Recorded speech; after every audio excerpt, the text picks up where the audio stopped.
Shalom teman-teman semuanya, puji Tuhan kita bisa kembali renungan hari ini. Sebelum kita mulai renungan pada hari ini, mari kita bersatu di dalam doa. Tuhan Yesus, terima kasih Tuhan jika hari ini kami kembali untuk merenungkan firman-Mu. Biarlah Tuhan, semua firman yang akan kami dengar dapat kami tanam di hati kami dan kami dapat melakukannya dalam kehidupan kami sehari-hari. Biar nama Tuhan dipermuliakan. Di dalam nama Tuhan Yesus, haleluya, amin.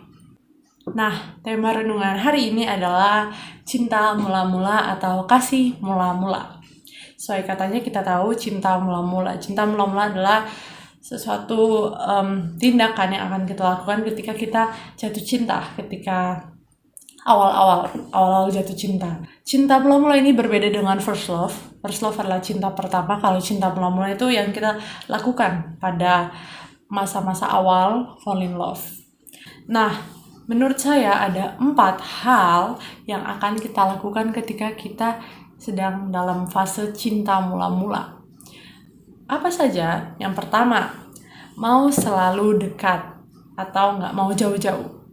Saya sebagai teman yang memiliki teman yang punya pacar, ya teman-teman saya beberapa udah punya pacar dan kadang agak gimana gitu kalau dengarnya, tapi nggak apa-apa. Jadi mereka tuh ada yang kemarin baru ketemu, hari ini udah kangen. Kayak kemarin barusan ketemu loh. Tapi ada yang lebih lagi gitu.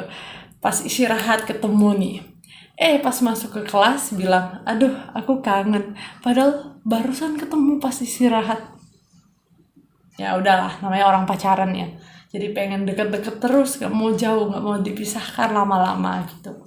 Itu yang pertama. Yang kedua, fokus kepada dia.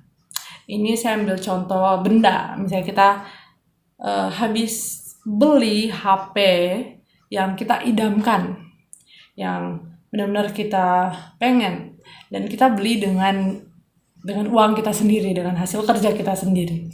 Saya yakin ketika kita awal-awal dapat HP tersebut, gak mungkin kita asal taruh, asal lempar. Kayak sebisa mungkin HP ini akan selalu ada dalam area penglihatan saya.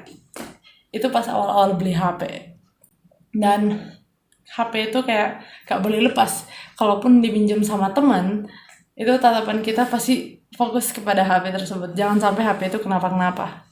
Tapi ketika sudah lewat 1 tahun, 2 tahun, asal lempar sana, asal lempar sini. Kalau saya pribadi, kalau pas istirahat, HP saya itu saya taruh meja, terus saya tinggal keluar, tinggal jalan-jalan. Pas balik, puji Tuhan, masih ada, nggak hilang. Oke, lanjut. Yang ketiga, bergairah dan semangat kalau ada dia. Saya yakin ini kita semua di sini pasti pernah suka sama orang kan. Mau satu kelas, satu sekolah, satu circle, satu gereja, terus satu tempat tinggal, maksudnya satu daerah tempat tinggal. Kita pasti pernah merasa bergairah atau semangat ketika ada dia. Misalnya, ini yang sangat-sangat sering terjadi di kehidupan bersekolah, ada istilah si penyemangat sekolah. Ya, kita semua tahu kan itu apa. Jadi ketika kita tahu si doi atau si crush ini lagi masuk sekolah atau datang ke sekolah, itu semangatnya bertambah-tambah, apalagi pas istirahat, langsung semangat gitu buat sekolahnya. Tapi ketika kita tahu kalau dia nggak masuk, dia nggak datang, langsung rasanya kayak jadi nggak semangat sekolah. Itu si penyemangat sekolah. Dan ya itu, tapi yang kita lakukan ketika kita cinta mula-mula ke dia, kita bergairah ketika dia ada gitu. Nah, yang terakhir, yang keempat, mau melakukan yang dia mau. Saya yakin kita semua di sini, nggak semua, beberapa dari kita pernah pacaran dan sedang pacaran mungkin.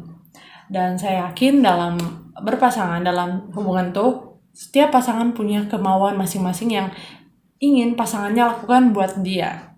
Kenapa saya yakin? Karena teman-teman saya pada cerita begitu. Nah, Saya ambil contoh dalam satu hubungan pacaran. Misalnya si cewek pulang dulu sebelum pacaran, cewek pulang pergi sekolah itu sendiri, bawa motor sendiri. Tapi ketika sudah pacaran, si cewek pengen nih buat bareng terus kan sama si cowok. Nah, dia pengen buat pulang pergi itu bareng sama si cowok, dia pengen cowoknya nganter.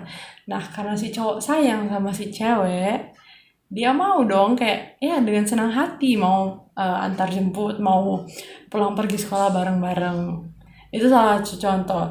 Nah, si cowok ini melakukannya dengan senang hati, tidak terbebani. Kenapa? Karena dia sayang sama ceweknya. Nah, dari 4 hal cinta mula-mula ini, Tuhan Yesus juga mau untuk kita melakukannya buat Tuhan. Bukan cuma buat dunia, bukan cuma buat si doi atau barang-barang kita. Tuhan mau juga kita melakukan atau mempraktekkan cinta mula-mula ini pada Tuhan. Jadi pertanyaannya adalah, apakah kita memiliki cinta mula-mula kepada Tuhan? Apakah kita selalu terkoneksi dengan Tuhan? Apakah kita ada waktu khusus dengan Tuhan? Kemudian apakah fokus kita hanya pada Tuhan atau ke dunia? Atau ke hal-hal yang lebih kita fokuskan dibandingkan Tuhan? Terus apakah ketika kita beribadah kita melakukannya hanya sekedar rutinitas, sekedar formalitas karena dipanggil sama Pak Erik buat ikut SKP SKK? Terus apakah kita melakukan yang Tuhan suruh dengan berat hati atau dengan terpaksa? Masing-masing tahu jawabannya, masing-masing yang koreksi diri. Dan Tuhan Yesus mau untuk kita melakukan atau mempraktekkan kembali cinta mula-mula kita. Kalau kita sudah pernah cinta mula-mula sama Tuhan, terus cintanya makin hari makin kendor, makin gak ada waktu sama Tuhan, kita makin gak fokus sama Tuhan, lebih fokus pada dunia, ya perbaiki hubungan tersebut. Kita datang kembali, kita lakukan kembali cinta mula-mula itu. Sebelum mengakhiri renungan hari ini, kita akan sama-sama baca di 1 Yohanes 4 ayatnya yang ke-19.